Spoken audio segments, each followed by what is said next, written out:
Bonjour à toutes et à tous, à ceux que je n'ai pas eu l'occasion encore de saluer. Alors effectivement, ça fait déjà 5 ans que l'agence a été mise en place à l'initiative de la région Grand Est, avec l'ensemble des acteurs publics du développement économique. Donc c'est l'occasion pour nous de faire un rapide bilan. Alors l'idée, c'est de ne pas vous faire un bilan d'activité des 5 dernières années, évidemment, mais de vous donner quelques chiffres, quelques exemples, quelques perspectives, et de la direction vraiment qu'on a voulu donner à l'agence de développement. Alors pour commencer, et c'est comme ça que toutes les conférences commencent en ce moment, c'est de rappeler tous les changements qu'on a vécus, toutes les crises sur les 5 dernières années. Mais bien sûr, le changement, c'est pas nouveau. Héraclite, 6e siècle avant Jésus-Christ, et c'était sans doute pas le premier qui le disait, rien n'est permanent sauf le changement. Une fois qu'on a dit ça, je ne vais pas vous refaire la litanie des 5 dernières années, Covid, Ukraine, etc. On a tous vécu la même chose, on continue de vivre cette instabilité, et soit on considère que on s'arrête là, on subit, soit on considère que ces changements sont une chance. Et évidemment, nous, on a pris de toute façon cet angle d'approche dès le démarrage pour se dire, ben oui, tout change très vite. Et il faut qu'on arrive à apporter le meilleur service possible pour les entreprises, pour les aider à s'ancrer sur notre territoire, pour les aider à vivre au mieux et s'adapter au mieux à ces mutations. Donc, l'incertitude, elle nous oblige à agir, à innover, à transformer. Alors, je vous ai cité Héraclite et Einstein, évidemment, le disaient aussi très bien, dans la crise, la créativité naît dans l'incertitude. On invente, on essaie d'inventer, même si on ne fait que s'inspirer des expériences passées. Alors, la trajectoire de l'agence, elle peut se résumer en 4 grandes phases. 2020, la mise en place, on mise sur le collectif entre acteurs publics du développement économique pour apporter un suivi sur mesure aux industriels et aux entreprises de services associés à l'industrie. 2021, l'objectif, c'est d'accélérer les coopérations entre industriels. On met en place le réseau Marne Industrie et on travaille évidemment aussi sur l'implantation de nouveaux investisseurs. Je reviendrai évidemment sur chaque étape. 2023, on décide d'accélérer ce mouvement de circularité des flux économiques, des compétences et des ressources. C'est là qu'on met en place l'action Synergie industrielle avec le Club d'écologie industrielle de l'Aube et avec l'ensemble de nos partenaires. Et 2025, on s'intéresse de plus près aux fuites économiques pour analyser finement les marchés qui échappent aux entreprises locales et pour identifier, évidemment, nous, des leviers d'action pour les limiter. Alors, travailler collectif, optimiser les complémentarités, c'est vraiment l'objectif de l'agence. Vous avez ici les financeurs et partenaires. La région Grand Est, je l'ai évoqué, qui est à l'initiative de la mise en place des agences, la CCI Marne-Ardenne, la Chambre des métiers, le département de la Marne et les 14 intercommunalités. Donc c'est la première fois qu'on a une structure dont l'objectif est de faire en sorte qu'on travaille ensemble dans la même optique de service aux entreprises. C'est une association de droit privé, financée par des fonds publics, qui fonctionne avec un budget moyen de 900 000 € annuels. La coopération, elle se fait aussi avec l'ensemble des agences de développement du Grand Est. Le Grand Est est maillé par 9 agences de développement que vous avez à l'écran. Et évidemment, c'est une force pour nous, ce réseau. On travaille évidemment aussi avec Grand Est Développement, qui est la structure d'innovation et d'accompagnement de la région Grand Est. Mais c'est une force pour nous parce que quand une entreprise, évidemment, a un projet ailleurs dans le Grand Est, et bien évidemment, on peut rapidement activer tous les bons réseaux, tous les bons dispositifs et accompagnements. Donc n'hésitez pas, c'est un message à vous tourner vers nous si vous avez un projet ailleurs dans le Grand Est. Et puis évidemment, l'idée, c'est de coopérer avec toute structure qui peut offrir des solutions pour les entreprises. Notre rôle, c'est vraiment de ne rater aucune opportunité d'accompagnement pour les entreprises marnaises, de ne passer à côté d'aucune solution, qu'elle soit financière. On parle beaucoup de subventions, mais ce n'est pas que ça, il y a aussi de l'ingénierie, trouver les bons contacts, parfois remonter au niveau des ministères parce que certains dossiers bloquent. Donc voilà, c'est vraiment ce rôle de facilitateur et d'accélérateur. Et puis, on a ce lien avec les entreprises du territoire, mais qu'on a voulu accentuer encore en associant les entreprises à notre gouvernance. Donc on a l'année dernière ouvert le collège des membres actifs. On compte aujourd'hui 32 membres actifs au sein de l'agence qui sont associés à nos instances. Et l'objectif, c'est vraiment de les intégrer encore un peu plus à nos réflexions pour ajuster nos actions, pour en imaginer de nouvelles. Et on est vraiment dans une démarche d'amélioration continue. Ça parlera évidemment aux industriels qui sont dans la salle, puisque après chaque action ou chaque événement, on évalue, on mesure la satisfaction et on ajuste. C'est la force de l'agence de pouvoir tenter des choses. Et si ça ne fonctionne pas, si ça ne répond pas aux besoins des entreprises, et bien sûr, on rectifie le tir et on change. Apporter un accompagnement sur mesure, ça se fait grâce avant tout à l'équipe qui est sur le terrain. Donc 3 responsables développement entreprise et territoire, Olivier Hopman, Daniel Stoll et Florence François. 2 chefs de projet, donc Vincent Thierry que vous connaissez, sur les sujets filières et synergie entreprise. Il anime souvent les événements, mais ce n'est pas l'essentiel de son métier au quotidien. Il accompagne aussi en binôme les entreprises stratégiques du territoire. Et Zifang Hu, qui est chef de projet sur les sujets d'implantation de solutions foncières et immobilières. En back-office, Angelina Herveux et Manon Patard. Et je tiens évidemment à les remercier, puisque ces 5 années, on est parti d'une feuille blanche. Donc on a construit tous ensemble ces actions. Et on continue évidemment d'inventer les meilleurs accompagnements pour vous. Et c'est important parce qu'ils font preuve d'une grande implication au quotidien. Donc je voulais les saluer et saluer tous ceux qui sont passés par l'agence, puisqu'il y a eu des changements depuis 5 ans, et qui ont contribué à écrire cette histoire-là. Alors quelques chiffres, je vous ai promis de ne pas vous noyer sous les chiffres, mais pour que vous ayez une idée, c'est à peu près 800 entreprises industrielles accompagnées par l'agence, dont 150 stratégiques qui sont identifiées et auprès desquelles nous sommes un peu plus en proximité, en vigilance, mais on n'est pas uniquement dédié aux 150 entreprises stratégiques. Ce sont 1200 projets accompagnés et 66 séances de travail ou événements organisés. Alors j'insiste, parce que le mot événement est un peu trompeur. Ce qu'on essaie de faire, c'est vraiment des séances de travail avec une valeur ajoutée. On n'est pas là pour cocher des cases et faire de l'événementiel. Voilà, c'est ça que je veux dire. C'est que l'objectif, en tout cas, quand on organise du collectif, c'est que vous, entreprise, vous ressortiez avec des vraies pistes et une vraie valeur ajoutée. Personne n'a de temps à perdre.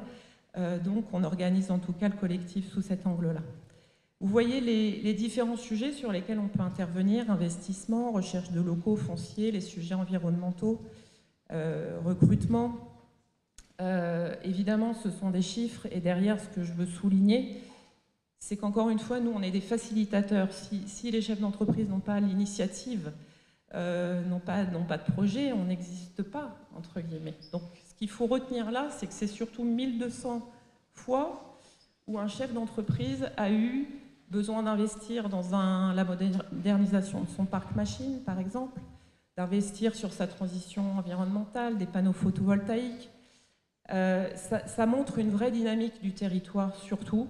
Et je tiens surtout à saluer les entrepreneurs, les chefs d'entreprise, chefs feu également, vous le soulignez, Béatrice Moreau, qui ont ces initiatives pour garder leur compétitivité, garder leur attractivité et qui se battent tous les jours pour ça. Donc la moindre des choses, c'est évidemment d'être à vos côtés.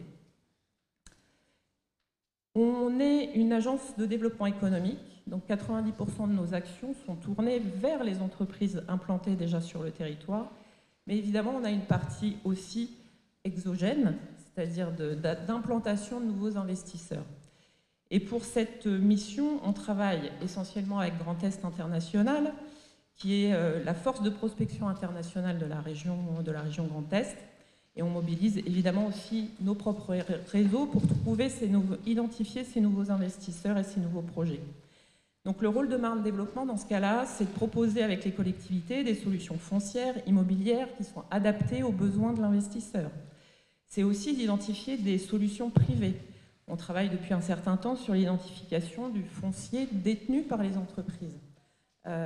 Les entreprises ont parfois ces réserves foncières qui, si elles ne sont pas utilisées et s'il n'y a pas de projet immédiat, peuvent aussi revenir sur ce circuit et accueillir potentiellement d'autres investisseurs.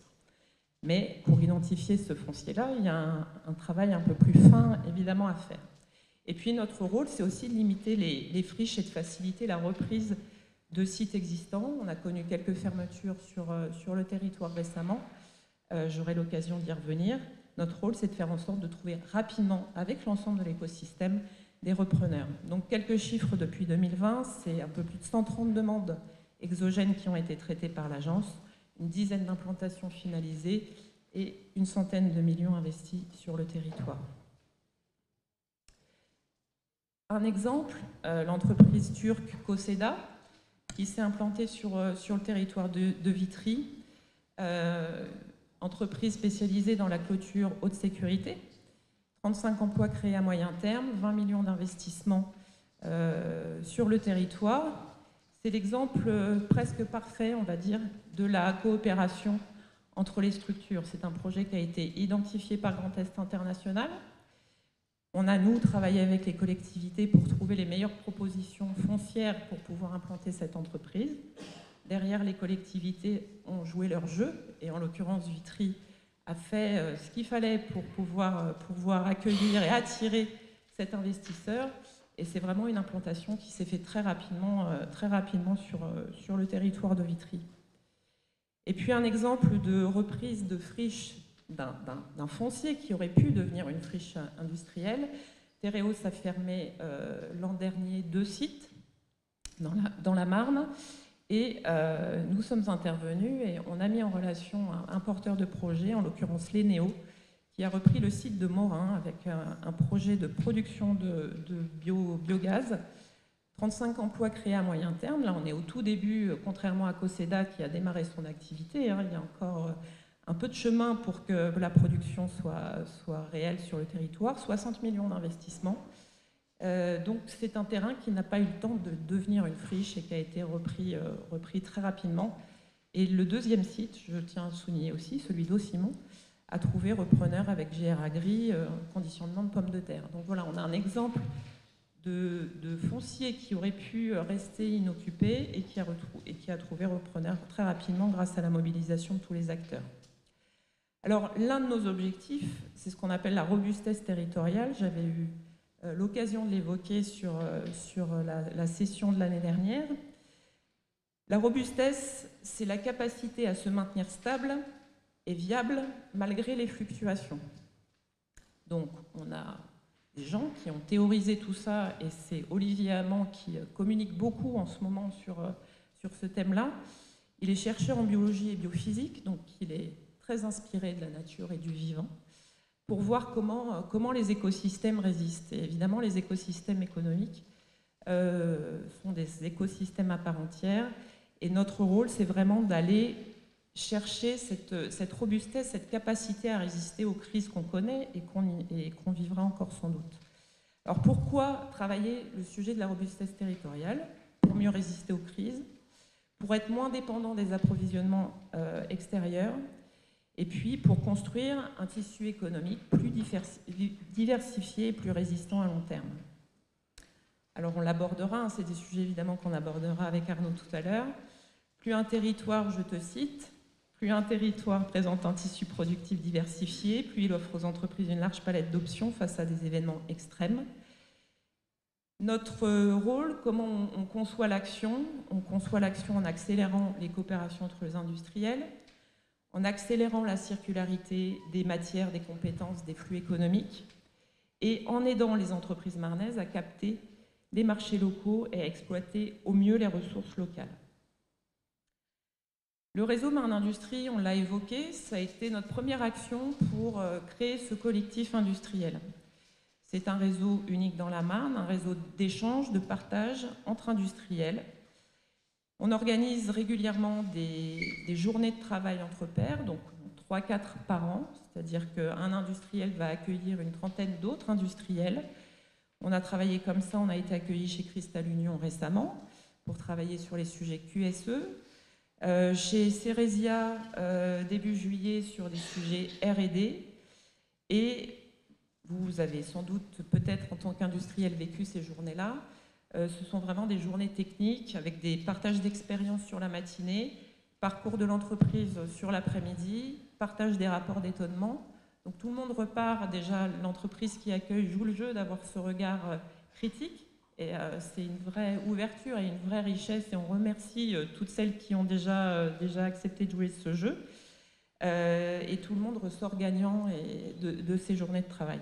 Vous avez quelques entreprises citées, Albéa, Forbo, Mannesmann, qui ont accepté de nous accueillir sur les dernières journées consacrées. On a des thèmes récurrents, je vous ai dit R&D, QSE et Lean Management. C'est les 3 principaux sujets, mais évidemment, on ne s'interdit aucun autre et on reste à votre écoute sur les besoins. Donc aujourd'hui, le réseau Marne Industrie, c'est 115 adhérents sur des filières très, très diverses, comme vous pouvez le voir à l'écran. On ne va pas s'attarder dans le détail. C'est une communauté qui grandit. On ne se fixe aucun objectif puisqu'il n'y a pas de démarche commerciale dans notre action. On dit souvent que nos actions, enfin nos accompagnements sont offerts par les 18 financeurs que je vous ai cités. Il n'y a rien de gratuit. En tout cas, pour l'entreprise, toutes nos actions sont gratuites, y compris l'adhésion au réseau Marne Industrie. Mais c'est bien grâce aux 18 financeurs qui financent nos actions et l'agence. Une fois qu'on a créé ce réseau Marne Industrie, on a cherché à accélérer le mouvement de circularité industrielle. Alors les intérêts sont multiples et je ne vais pas forcément tous les détailler parce que vous les avez évidemment en tête.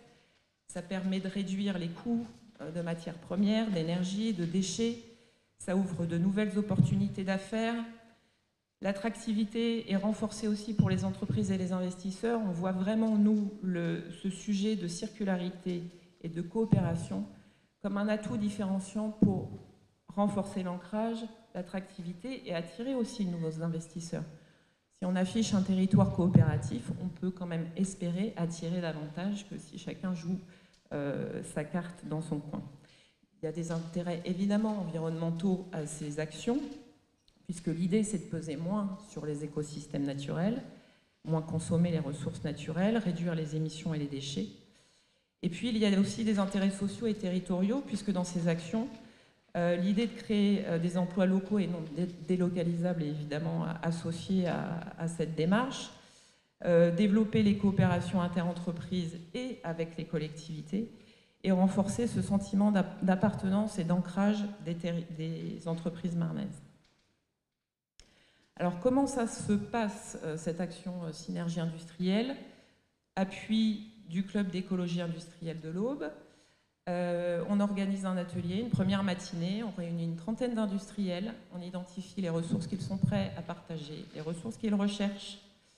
Généralement, par exemple, sur la dernière session 2025, lors de cette matinée, on a identifié 400 ressources potentielles. On travaille toutes ces données-là, on identifie les synergies à fort potentiel, on organise 15 jours plus tard les rendez-vous d'affaires pour que les entreprises discutent en face à face des projets qu'elles peuvent réaliser ensemble. Et derrière, il y a tout un suivi qui se met en place. Il y a des actions, des choses, des projets qui se réalisent entre vous et l'agence n'a pas besoin d'intervenir particulièrement. Il y a d'autres sujets sur lesquels vous pouvez avoir besoin d'un coup de main pour finaliser le projet et on est évidemment à votre disposition. Quelques chiffres, vous voyez la progression depuis 2023, 17 synergies abouties en 2023, 26 en 2024, 31 à cette date en 2025, avec des exemples très concrets, donc 74 synergies abouties depuis le début de l'agence. Ça peut être des synergies matières, des échanges de palettes bois, récupération de 150 mètres cubes de palettes bois cassées pour une chaudière bois par exemple.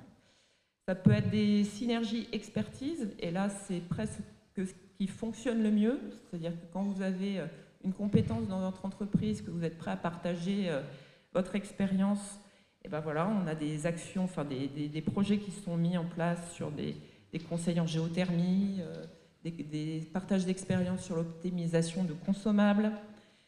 On a des exemples de relocalisation ou de localisation des achats, puisqu'évidemment, à l'issue de ces ateliers-là, on entend régulièrement des entreprises nous dire je ne savais pas que j'avais potentiellement un fournisseur en proximité ou un sous-traitant. Voilà, donc on ne néglige pas les sujets numériques, intelligence artificielle, mais la base déjà, c'est de se connaître bien pour pouvoir travailler ensemble et ne pas rater ces marchés-là. Et puis des synergies équipements.